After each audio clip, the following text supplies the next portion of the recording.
Estimados todos, vamos a proseguir con la capacitación con respecto a cultivo y tipificación de Sporotrichenkin. Y en este tema uno vamos a hablar acerca del diagnóstico clínico de Sporotrichenkin. Pero también vamos a abarcar varios aspectos que nos hacen llegar a este diagnóstico clínico. En primer lugar, la esporotricosis producida por el Sporotrichenkin es una micosis subcutánea que afecta la piel como puerta de entrada. Se extiende al tejido celular subcutáneo y tiene capacidad para invadir otros organismos como el músculo y el hueso. Entonces, tenemos que ser claro en cuanto a la relación hongo-huésped. En este caso es el Sporotrichenkin con el huésped. La característica de este hongo es que es un hongo dimórfico térmico. Entonces, lo vamos a encontrar en su fase filamentosa a temperatura de 25 grados centígrados, ¿no? Entonces acá tenemos las características filamentosas. La infección va a ser exógena a través de un trauma de piel directa, eh, que puede ser con un objeto contaminado con este hongo. Entonces vamos a ver su hábitat y cuáles serían sus grupos de riesgo, ¿no? Entonces se ha identificado que los grupos de riesgo en este caso, sobre todo lo que tenemos en Perú, son los menores de 15 años. Y la fase levaduriforme está traducida ya por la patogenia que produce esta enfermedad cuando nosotros ya vemos lesiones, signos y síntomas del Sporotrichenki en la piel o en otro órgano, ¿no? Entonces ya tendríamos la fase levaduriforme. Esta fase levaduriforme entonces se desarrolla a 37 grados centígrados. Esto lo vamos a ir viendo de a poco. Entonces, en esta relación hongo-huésped, vemos pues que la esporotricosis básicamente es una infección exógena, a través de su fase filamentosa. Y la patogenia está traducida cuando nosotros observamos la fase levaduriforme de este hongo a 37 grados centígrados. Si bien es cierto, la esporotricosis es una infección principalmente subcutánea, que es la que vemos en nuestro país, pero también en raras ocasiones puede ser extracutánea y puede afectar los pulmones, articulaciones u otros órganos. Y en este caso ya la vía de infección es vía inhalatoria y sigue siendo una infección exógena, pero la vía es inhalatoria. Y en el caso que tenemos en nuestro país y principalmente subcutánea, la vía es por trauma directa a la piel. ¿Qué hay con respecto al reservorio natural del Sporotrichenki? De que lo vamos a encontrar en el suelo, en vegetales, en maderas contaminadas con este hongo, en paja y en musgo, ¿no? Entonces, acá tenemos una foto que corresponde a San José de Lourdes, en Jaén, donde vemos pues que hay condiciones donde se puede desarrollar este Sporotrichenki. Requiere de ciertas características climáticas, por eso se habla de que este es un hongo dimórfico térmico regional, ¿no? Porque se desarrolla a una temperatura entre 20 a 27 grados centígrados, donde existe una humedad relativa mayor a 90%, donde tiene que haber precipitación fluvial de 500 a 1000 mm cúbico por año y a una altitud de 1000 a 2500 metros sobre el nivel del mar. Su distribución mundial pues abarca a nivel latinoamericano a México, Guatemala, El Salvador, Costa Rica, Venezuela, Colombia, Brasil, Uruguay. Y en el Perú se ha reportado en Abancay, Cusco, Cajamarca, La Libertad, Amazonas, Arequipa e Iquitos. Pero lo más importante que se debe tener en cuenta es que en todos los casos el mayor factor de riesgo es la relación que tiene el huésped con respecto a la tierra. Entonces, a partir de ahí podemos decir cuáles serían los grupos de riesgo, ¿no? Que serían los agricultores, los cultivadores de rosas, etcétera.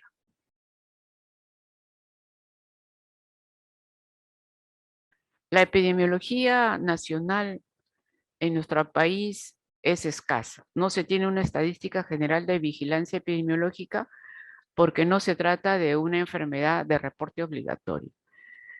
Nosotros hemos hecho todos los esfuerzos para que este reporte obligatorio sea a nivel regional. Se han reportado casos de esporotricosis en Abancay, Cusco, como ya habíamos comentado, en Cajamarca y La Libertad. Y esto se acredita, pues, o se verifica con estudios que se han hecho eh, de ciertos investigadores que han hecho publicaciones.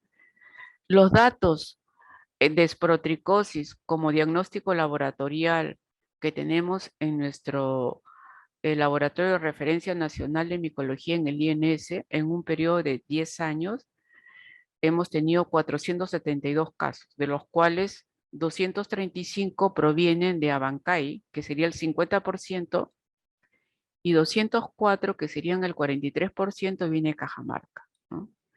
Y como nuevas zonas, porque provienen de ahí las muestras, son de Amazonas, Arequipa e Iquitos, ¿no? Entonces, esto más o menos nos da una idea de la epidemiología, de cómo se está moviendo esporotricosis a nivel nacional. Cuando se relaciona la presencia de esporotricosis en el gato y se le relaciona que hay un gran porcentaje de una historia previa de rasguño o de mordedura de gatos en pacientes con esporotricosis, acá hay un estudio que lo sustenta, ¿no? Este estudio se hizo a través del Instituto de Investigación Clínica de Evandro Chagas del 98 al 2004 y se evaluaron 1.503 gatos, 64 perros y 759 humanos con esporotricosis. Y lo que concluyeron fueron que la enfermedad felina precedió a las enfermedades humanas y caninas, ¿no? Entonces, el gato fue el que llevó la enfermedad a las casas donde estaba el humano y los perros. Los individuos más afectados que ellos encontraron fueron las amas de casa, ya que ellas cuidan a los gatos sin saber que tenían esporotricosis.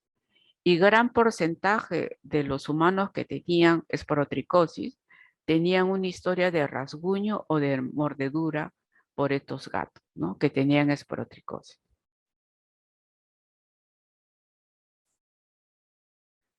Este es un estudio que hicimos en Abancay y encontramos, como le decía al comienzo, de que un gran porcentaje correspondía a menores de 15 años. Y la incidencia que logramos detectar a través de la historia a través de los datos de historias clínicas de un hospital referencial que existe en Abancay, la incidencia corresponde a 98 por cada 100.000 habitantes. También se hizo un estudio de la variabilidad genética del hongo y encontramos que no tenía correlación con características clínicas y geográficas. Los factores de riesgo eh, que ubicamos y que correlacionaba la presencia de esporotricosis en estos niños y los factores de riesgo que lo rodeaban a estos niños era el tener pisos sucios en casa, condiciones de pobreza, trabajar mayormente al aire libre, tener piso de madera gastada, jugar en campo de maíz y ser dueño de gatos, ¿no? Entonces, estos factores de riesgo son los que también ustedes van a poder encontrar cuando lean artículos relacionados a factores de riesgo en pacientes que tienen esporotricosis.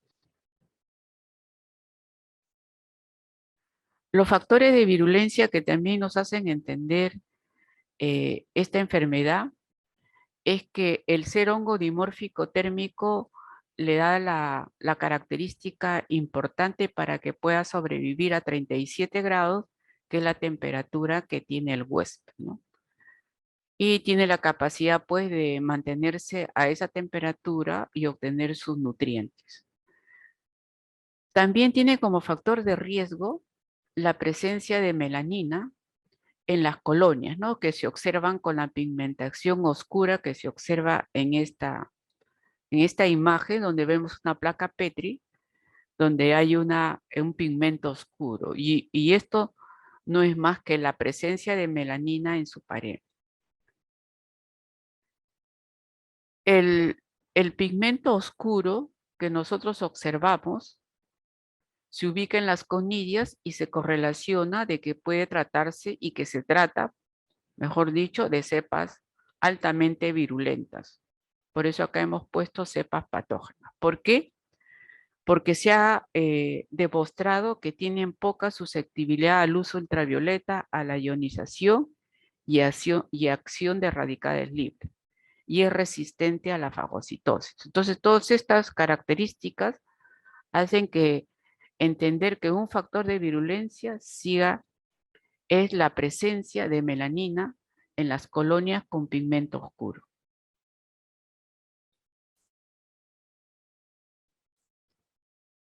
Con respecto a las manifestaciones clínicas que nos muestra la esporotricosis, vamos a tener pues infecciones que solamente se ubican o en la piel o son extracutáneas. Las infecciones que produce la esporotricosis, el esporotrit a nivel cutáneo en la piel son las más comunes, ¿no? Es lo que nosotros vemos más en nuestro país. Puede ser fija, linfagítica o diseminada. Nosotros hablamos que es fija cuando la observamos como una úlcera, como una lesión, como una placa verrucosa, como nódulos, pero que no hay compromiso linfático. La lesión linfagítica, en cambio, es un complejo cutáneo linfático, ¿no? Entonces vamos a ver un recorrido que empieza con una úlcera y tiene un cordón linfático, y eso lo vamos a observar más adelante. Y se denomina cutánea diseminada cuando hay múltiples lesiones fuera del área del chancro de inoculación, de la lesión primaria, ¿no? Entonces vemos múltiples úlceras en, en diferentes partes de la piel, o si no en todo el tórax. Extracutáneo, que es un ingreso bien aleatorio como vimos al comienzo, se da en pacientes inmunosuprimidos, eso se ha correlacionado. Entonces, la cantidad de casos de esporotricosis extracutánea realmente es muy poco. Puede ser unifocal o multifocal. O sea, puede estar en un solo órgano o en varios órganos a la vez. Y se ha correlacionado con pacientes que tienen como antecedente el alcoholismo o tienen unas enfermedades inmunosupresoras, ¿no? Y lo podemos encontrar en pulmones, en los riñones, pielonefritis, orquitis, testículo, mastitis, sinovitis, y también se ha reportado meningitis por esporotricosis, por esporotrichengue.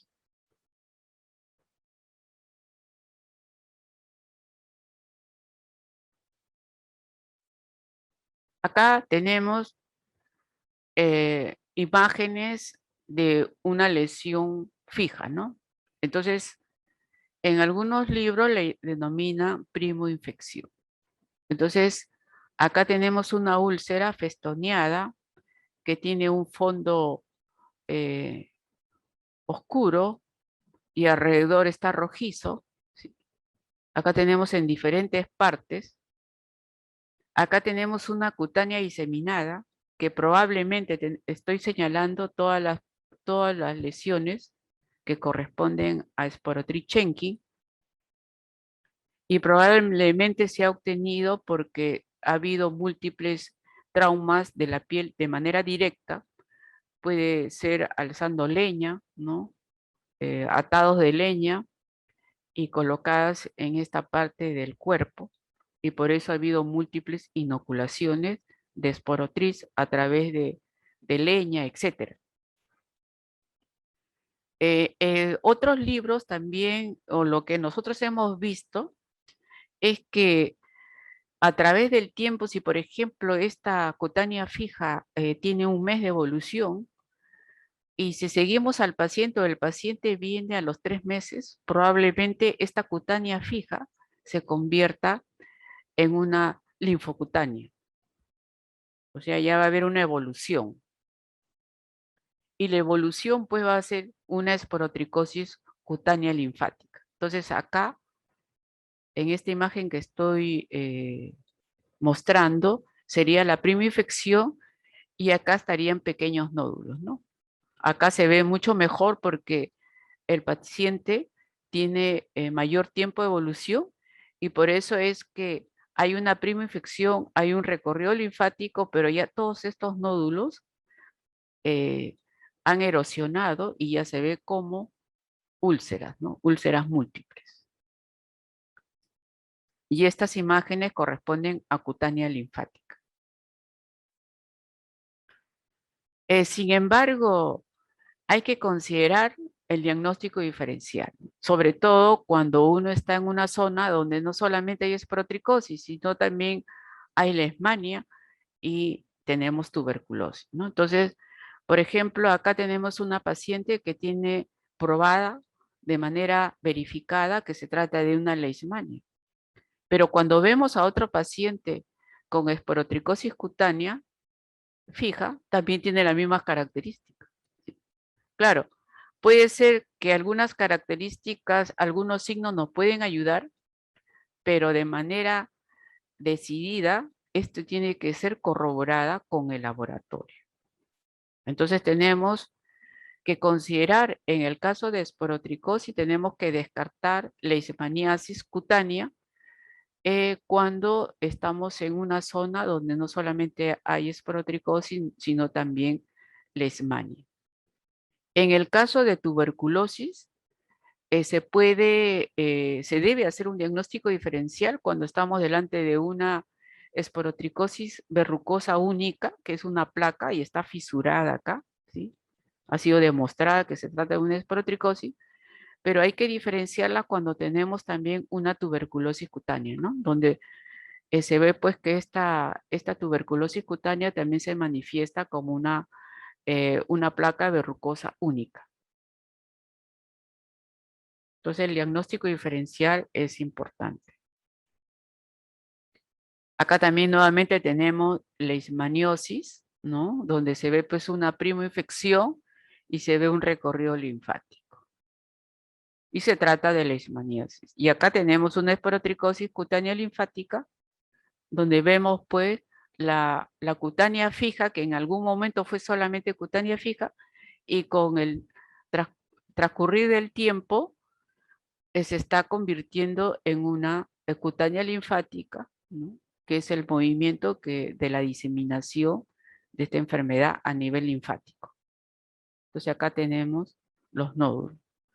También podemos tener una actinomicosis que nos pueden confundir desde el punto de vista de forma clínica y tenemos que diferenciarlo esporotricosis de una actinomicosis, ¿no? Donde también vemos úlceras que tienen recorrido.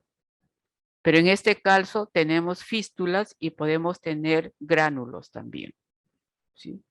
Gránulos de azufre, diferente a esporotricosis, a leishmaniasis, ¿no? Pero como les decía, todas estas diferenciaciones finalmente deben ser verificadas a nivel laboratorial. Estos son dos estudios que nos muestran, pues, estudios que se han hecho eh, en el Perú. Esta referencia se trata de caracterización epidemiológica clínica y de laboratorio de esporotricosis en pacientes de un hospital de tercer nivel en Lima, Perú, entre los años 91 y 2014, ¿no? Entonces vemos que la forma clínica de 94 pacientes que diagnosticaron de esporotricosis en este hospital de tercer nivel en Lima, 44, o sea, el 47% correspondió a la forma linfocutánea, seguida de la cutánea fija en un 39%, ¿no? Cutánea diseminada 12% y extracutánea solamente 1%, ¿no? O sea, de 94, 1 fue considerado extracutáneo. Cuando quisieron investigar cuál fue la localización de la lesión cutánea, encontraron que fueron los miembros superiores en un 59%, seguido de los inferiores 22%. Y el tipo de lesión cutánea fija correspondió a una forma, a la forma de úlcera o nódulo, a un 84%, de placa un 14%. Eso con respecto a la forma clínica. En la parte inferior estoy colocando también una referencia bibliográfica que corresponde a esporotricosis cutánea en el Hospital Regional de Cajamarca, reportado en la Revista Peruana de Dermatología en el 2001. Entonces vemos que la forma linfangítica era el 60%, que sería la cutánea linfática, y la fija localizada en un 34%, y la diseminada o difusa llegaba a un 6%. Entonces, eso es lo que en los estudios que se ha hecho y de lo que nosotros hemos recibido en el Instituto Nacional, vemos más cutánea y cutánea linfática.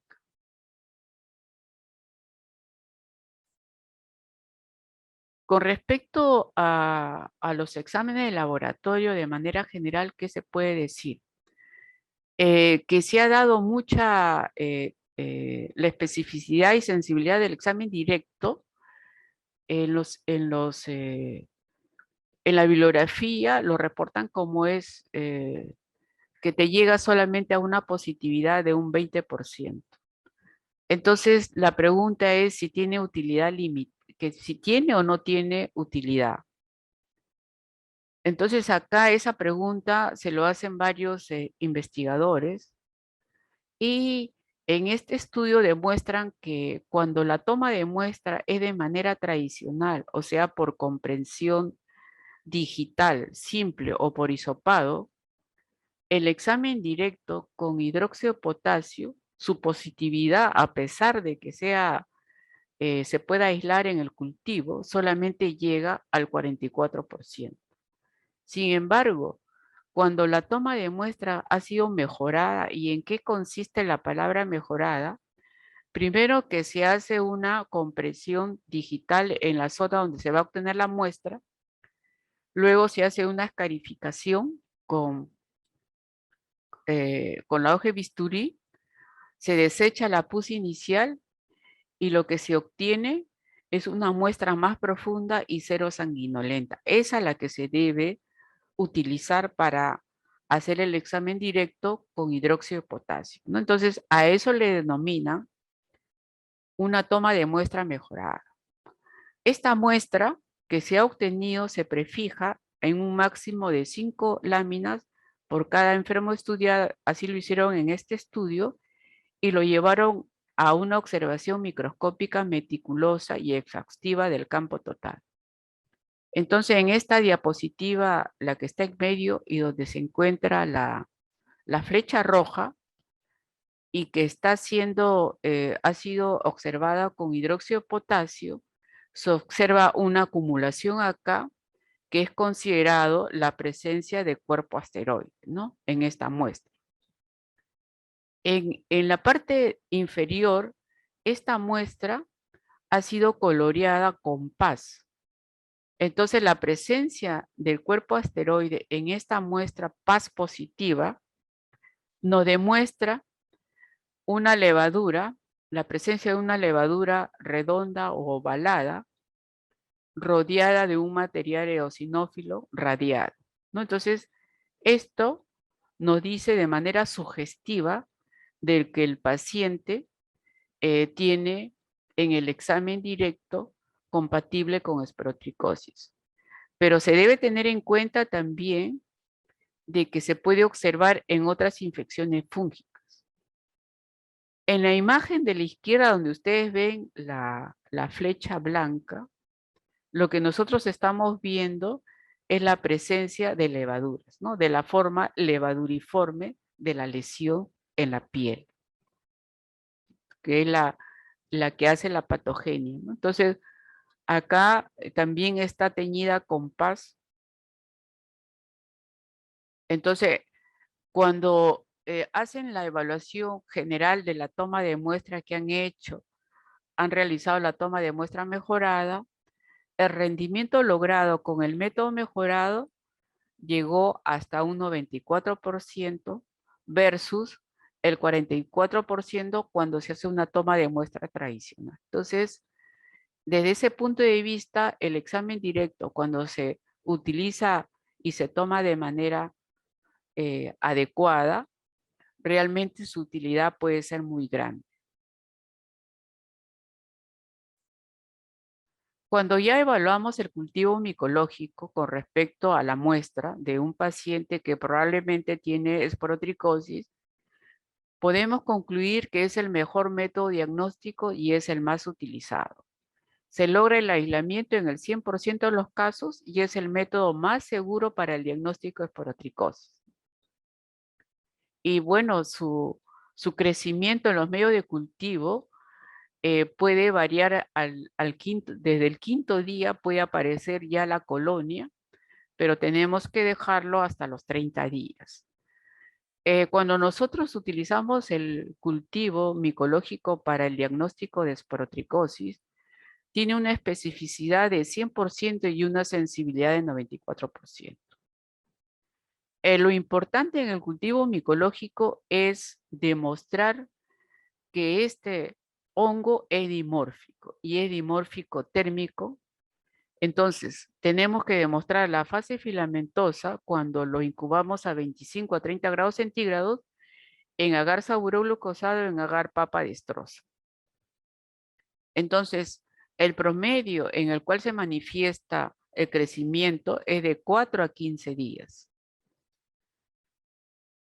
Cuando queremos demostrar la fase levaduriforme, tenemos que incubarlo entre 35 a 37 grados centígrados y utilizamos el agar cerebro-corazón y puede manifestarse eh, el crecimiento de esta levadura entre los 7 a 15 días de incubación.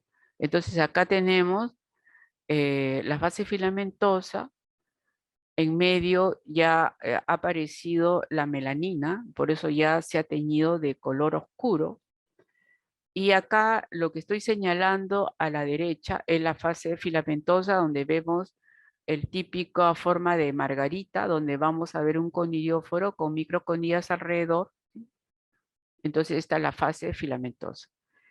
Y en la fase levaduriforme, pues vemos acá la presencia de colonias levaduriforme y en la microscopía, que ya está en la parte inferior a la derecha, vemos pues forma de puros de esta levadura, del Sporotritz.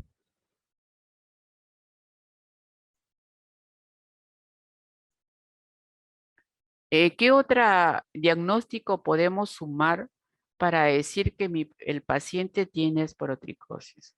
Podemos usar una prueba de hipersensibilidad cutánea denominada intradermorreacción a esporotriquina. Entonces, estos antígenos se pueden obtener mediante cultivo y cuando nosotros usamos el extracto péptido polisacárido, que es un producto metabólico del hongo, podemos distinguir dos, ¿no? Cuando lo obtenemos a 37, de la fase levaduriforme a 37 grados centígrados o de la fase micelar a 28 grados centígrados. Y según eso podemos decir que cuando utilizamos el producto metabólico del hongo, péptido polisacárido, obtenido de la fase levaduriforme, tendría mayor sensibilidad y cuando obtenemos y utilizamos la fase micelar, el resultado es reportado como más específico. Entonces acá tenemos la esporotriquina obtenida del péptido polisacárido, ha sido ha sido inoculado intradérmicamente a la persona con sospecha de esporotricosis en una dilución de 1 en 1000 levaduras tratadas al calor. Esperamos 24 horas y tiene que haber una reacción, una respuesta de inmunidad celular. Entonces se habla de que es positivo cuando hay una induración que al medirla es mayor de 5 milímetros, ¿no? Entonces ya estaríamos hablando de que este paciente tiene una sospecha de esporotricosis. Y si nosotros quisiéramos ser más específicos con respecto a la traducción de una reacción positiva, podemos concluir que la esporotriquina positiva, reacción positiva, no necesariamente indicará enfermedad activa. ¿Por qué? Porque esta reacción positiva lo podemos encontrar en pacientes curados que se ubican en zonas endémicas de esporotricosis, en pacientes sin ningún antecedente, pero han tenido contacto previo con esporotrit, en personas que se han expuesto a grandes números de conías y han hecho la infección, podemos encontrarlo también positivo, o también en personas que se han expuesto a pequeños números de conirias y tienen una inmunidad, pero no han hecho la enfermedad. Y eso ocurre en zonas endémicas.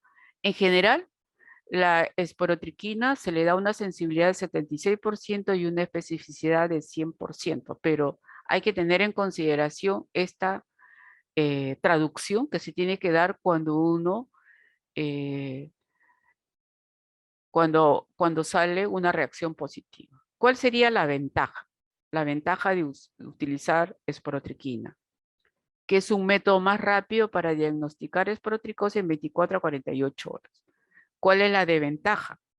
Que no necesariamente indicará enfermedad activa, tiene una reacción cruzada con opiostomo, que es un hongo ambiental que produce enfermedad en el olmo, es la que produce una coloración azul en la madera, y también es una desventaja cuando se utiliza en pacientes alérgicos cuya respuesta siempre va a ser negativa con respecto a la esporotriquina.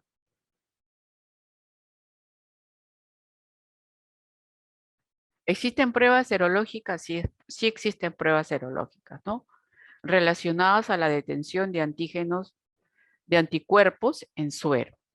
Entonces, los nombres de la detención de anticuerpos en suero pueden ser utilizando el método de aglutinación en late, aglutinación en tubo, ¿no? Para ver diluciones, ELISA, el Western blot, inmunohistoquímica, fijación de complemento, inmunoelectroforesis, inmunodifusión, inmunofluorescencia directa e indirecta. ¿Cuál sería la ventaja de usar estas pruebas serológicas? Rapidez sobre el método de diagnóstico de cultivo, sobre todo cuando uno lo usa para el diagnóstico de formas extracutáneas, donde a veces es imposible obtener una muestra. Tiene mayor sensibilidad y especificidad que cultivo, pero para las formas extracutáneas. ¿Cuál es la desventaja? Que para las formas cutáneas, el cultivo presenta mayor especificidad y sensibilidad con respecto a estas pruebas serológicas. Entonces, si yo tengo un paciente con probable esporotricosis extracutánea, sí me puede ayudar esta prueba serológica. Pero si tiene la forma cutánea o cutánea linfática, es mejor usar el cultivo, ¿no? Pero en ambos casos se usa el cultivo, pero es el hecho de la rapidez del método y de que nos dé una idea de que probablemente mi paciente tiene la esporotricosis porque se ha detectado anticuerpos en su suero. Acá, por ejemplo, eh, vemos una prueba serológica denominada aglutinación en late, donde se usa el late revestido de la levadura del esporotrit. Se coloca el suero del paciente y si eh, el paciente tiene anticuerpos, entonces va a haber una reacción antígeno-anticuerpo y se va a manifestar como una aglutinación. Entonces, la traducción que uno tiene que tener es negativo cuando hay una suspensión homogénea sin agrupación visible, que es lo que estoy mostrando en la figura inferior.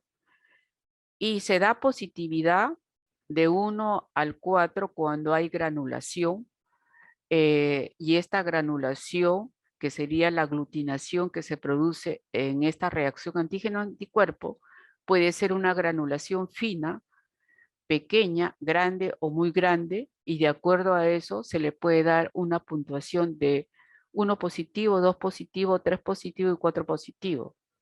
Lo otro interesante también de aglutinación en late es que se puede titular, y en 8 o mayores nos puede decir que hay una evidencia presuntiva de que el paciente tiene esporotricosis, ¿no? Entonces también se puede hacer controles para ver resultados con respecto al tratamiento. Entonces vemos controles que aumentan de 2 a mayores, y estamos hablando de positividad, y negativo cuando es menos de una dilución, ¿sí? Entonces, eso nos podría ayudar. La parte de biología molecular también ha sido desarrollado para el diagnóstico de esporotricosis, sobre todo para poder determinar lo que nosotros denominamos el complejo Sporotrichenkin, ¿no? Entonces, la biología molecular nos ha permitido hacer una mejor taxonomía de la Sporotrichenkin. Ahora sabemos que se trata de un complejo, y en este complejo de Sporotrichenkin vamos a encontrar Sporotrichenkin sensu estricto, el Sporotric globoso, Sporotric brasiliense, Sporotric mexicana y la Lurey, ¿no? Entonces vemos pues que la biología molecular desde el punto de vista taxonómico está ayudando a hacer una mejor división con respecto a este complejo. ¿Y por qué es importante? Porque también tiene que ver con factores de virulencia con respuesta al tratamiento o no. En el Perú se hizo un estudio en el 2004, y hay una variabilidad genética en cepa de Sporotrichenkin abancay, ¿no? También se ha visto que en el diagnóstico laboratorial utilizando biología molecular, esta posee una alta sensibilidad y especificidad, y para eso se utiliza la secuencia del G18S del RNA, ¿no? En el, en el INS, junto con la Universidad Cayetano Heredia, se ha desarrollado la prueba de Nestet-PCR para el diagnóstico molecular de la Sporotrichenkin de muestra de tejido de piel conservados en etanol al 90% a menos 20 grados centígrados. Entonces, lo que se ha logrado es verificar que este Nestet-PCR tiene una buena concordancia con el cultivo, que es la prueba de oro, y esta concordancia llegó hasta un 90%. Entonces, el Nestet-PCR es un diagnóstico importante que se puede desarrollar con el tejido de piel del paciente. Con respecto al tratamiento, ¿no?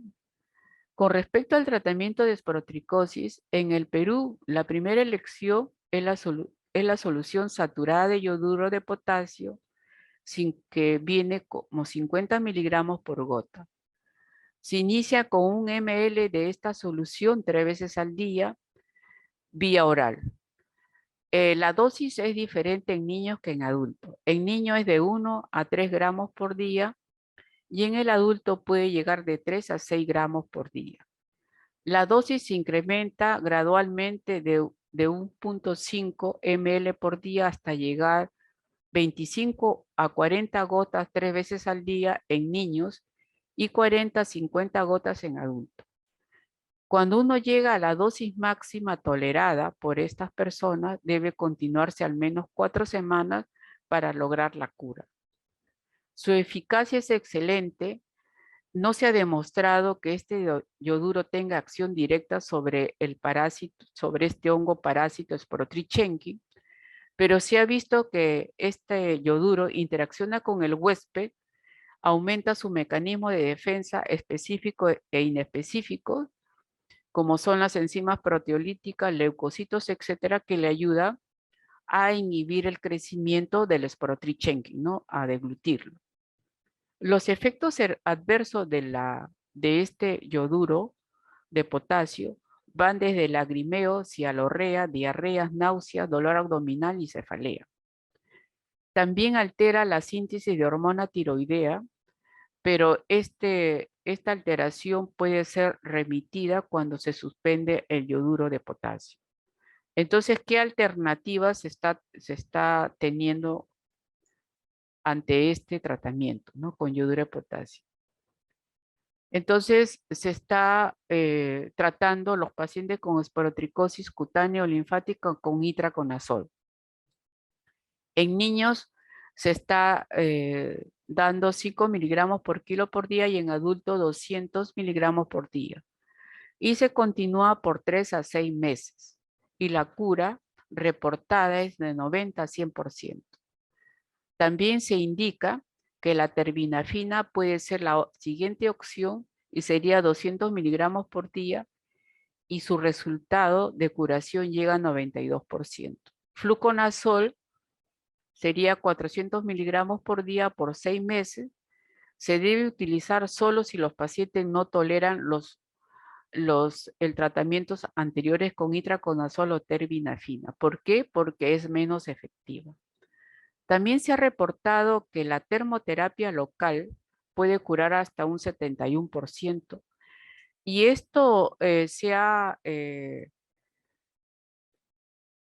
tratado cuando se trata de pacientes embarazadas, cuando están en lactancia materna, o los que tienen esporotricosis cutánea fija, pero las formas iniciales, y los que no pueden recibir los regímenes de tratamiento anteriormente mencionados. Entonces, la termoterapia local se ha reportado como una cura que llega a un 71%. Cuando uno o cuando la literatura explica por qué la termoterapia local puede producir una cura, entonces se ha manifestado que esta termoterapia local, este calor local que se usa, inhibe las células parasitarias del Sporotrichenki y hay una mayor acción inespecífica de fagocitosis, ¿no? Entonces, eso se ha correlacionado para explicar por qué la termoterapia puede curar hasta un 71%. Cuando ya se trata de esporotricosis diseminada, pues no hay otra forma que usar anfotericin B vía endovenosa. Y como se trata de pacientes inmunosuprimidos, entonces puede haber una recaída frecuente y se tiene que hacer un mantenimiento con itraconazol. Cuando hablamos de esporotricosis diseminada, estamos hablando de una esporotricosis multifocal. No estamos hablando de una esporotricosis cutánea diseminada, no. En este caso estamos hablando de una esporotricosis sistémica, ¿no? Multifocal, que puede estar en más de un órgano.